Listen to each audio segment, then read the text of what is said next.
Hello friends, welcome back to our channel. இந்த வீடியோவில் நம்ம என்ன பார்க்க போகிறோம்னு பார்த்தோம்னா ஆகஸ்ட் 30க்கான கரண்ட் அஃபேர்ஸ் தான் பார்க்க போகிறோம்.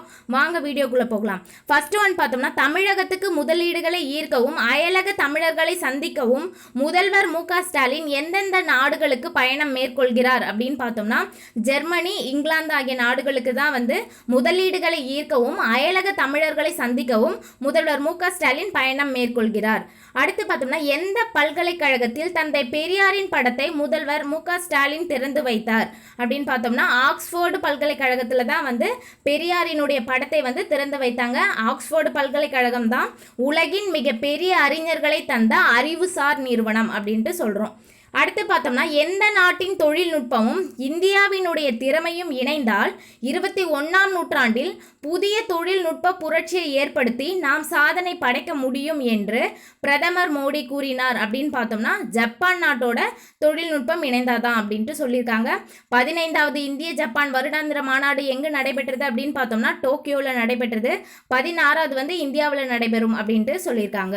அடுத்து பார்த்தோம்னா அடுத்த 10 ஆண்டுகளுக்கான சிறப்பு திட்டம் தொடர்பான முக்கிய ஒப்பந்தத்தில் கையெழுத்திட்டவர்கள் யார் அப்படின்னு பார்த்தோம்னா ஜப்பானோட பிரதமர் ஷிகேரு இஷிபாவும் நம்ம இந்தியாவோட பிரதமர் மோடியும் தான் 10 ஆண்டுகளுக்கான சிறப்பு திட்டம் தொடர்பான முக்கிய ஒப்பந்தத்தில் கையெழுத்திட்டு இருக்காங்க. அடுத்து பார்த்தோம்னா மீனவர்கள் நலன் காக்க MS சுவாமிநாதன் ஆராய்ச்சி நிறுவனம் சார்பில் மீனவ நண்பன் என்ற ஸ்மார்ட் செயலி மூலம் பெறப்படும் தகவல்கள் யாவை அப்படின்னு பார்த்தோம்னா வானிலை நிலவரம், காற்று வீசும் திசை, வேகம், மீன்கள் அதிகமாக இருக்கும் இடங்கள், இது எல்லாமே மீனவ நண்பன் அப்படின்ற செயலி மூலமாக நம்ம பெறுற தகவல்கள் அப்படின்ட்டு சொல்கிறாங்க. அடுத்து பார்த்தோம்னா பேரிடர் தொடர்பான முன்னெச்சரிக்கைகளை வழங்க எந்த செயலி பயன்பாட்டில் உள்ளது அப்படின்னு பார்த்தோம்னா சஹாசாட் அப்படின்றது தான் பயன்பாட்டில் இருக்குது. இது ஸ்மார்ட் ஃபோனை சைலண்ட் மோடில் நம்ம வச்சுருந்தாலும் முன்னெச்சரிக்கை தகவல் வரும்போது அபாய ஒலியை எழுப்பும் அப்படின்னு சொல்லியிருக்காங்க. பேரிடர் தொடர்பான முன்னெச்சரிக்கைகளை வழங்க இந்த செயலி தான் பயன்பாட்டில் இருக்குது. சஹாசாட் அப்படின்ற செயலி தான்.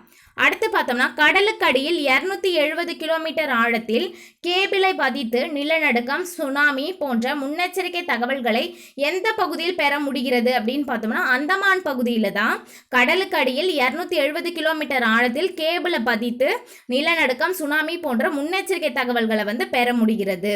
அடுத்து பார்த்தோம்னா டைமண்ட் லீக் இறுதிப் போட்டியில் ஈட்டி எறிதலில் முதலிடம் பெற்றவர் யார் அப்படின்னு பார்த்தோம்னா ஜெர்மனியின் ஜூலியன் வெஃபர் தான் டைமண்ட் லீக் இறுதிப் போட்டியில் ஈட்டி எறிதலில் ஃபர்ஸ்ட் பிளேஸ் வந்திருக்காரு.